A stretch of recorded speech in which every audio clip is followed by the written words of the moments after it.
नमस्कार, जय महाराष्ट्र मित्रांनो. तुमचे सगळ्यांचे पुन्हा एकदा स्वागत आहे आपल्या चॅनलच्या नवीन व्हिडिओमध्ये. मी आहे हेमंत येल्वे. मी आहे एक स्टॉक मार्केट इन्व्हेस्टर. तर आजचा हा व्हिडिओ याच्यासाठी आहे की निफ्टी जवळजवळ 200 पॉईंट्सने खाली पडलेला आहे आणि बँक निफ्टी जवळजवळ 500 पॉईंटने. आज आहे सोमवार आणि वाजलेले आहेत दुपारचे 11:30, तेव्हा मी हा शूट करत आहे. तर निफ्टी आणि बँक निफ्टी हे दोन्ही पडण्याचं कारण एकच आहे की सगळ्यात पहिले जे आपलं शनिवारी 1 फेब्रुवारीला जो युनियन बजेट आला, त्याच्यामध्ये इन्कम टॅक्समध्ये रिलीफ देण्यात आलेला आहे.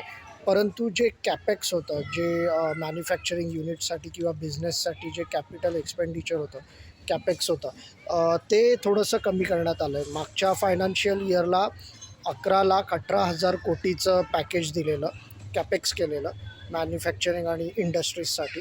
तर यावर्षी ते 11,18,000वरून 10,11,000वर करण्यात आलेलं आहे, म्हणजे थोडंसं कमी करण्यात आलेलं आहे. त्याचा इफेक्ट आहे स्टॉक मार्केटवरती.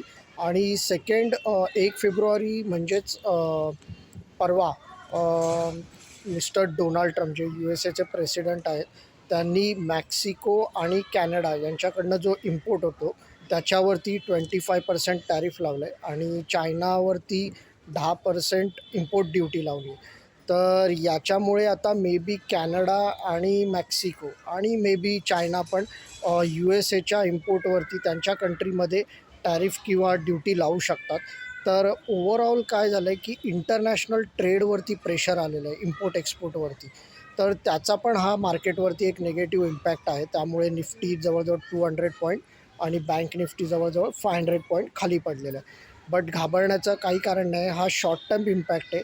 हे थोडे दिवस असंच चालणार आहे, 2-3 महिने टॅरिफच्या रिगार्डिंग.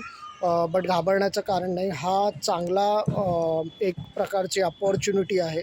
तुम्ही चांगले quality stock, fundamentally strong stock, जे फ्युचरिस्टिक बिझनेस होल्ड करतात, त्यांना तुम्ही चांगल्या रेटवर आता डीपवरती बाय करू शकता किंवा ॲव्हरेज करू शकता आणि एक चांगला पोर्टफोलिओ क्रिएट करू शकता लाँग टर्मसाठी, ज्याचं विजन जवळजवळ 5 वर्ष, कमीत कमी 5 वर्ष आणि 10 वर्ष असलं पाहिजे. तुम्हाला 100% तिकडे चांगला रिटर्न मिळणार. तर हा व्हिडिओ हीच माहिती देण्यासाठी होता. तर आवडला असेल तर लाईक करा, कमेंट करा आणि काही डाऊट असेल तर नक्की कमेंटमध्ये विचारा. मी त्यांना उत्तर देण्याचा पूर्ण प्रयत्न करेन. तर पुन्हा भेटू. चलो, जय महाराष्ट्र.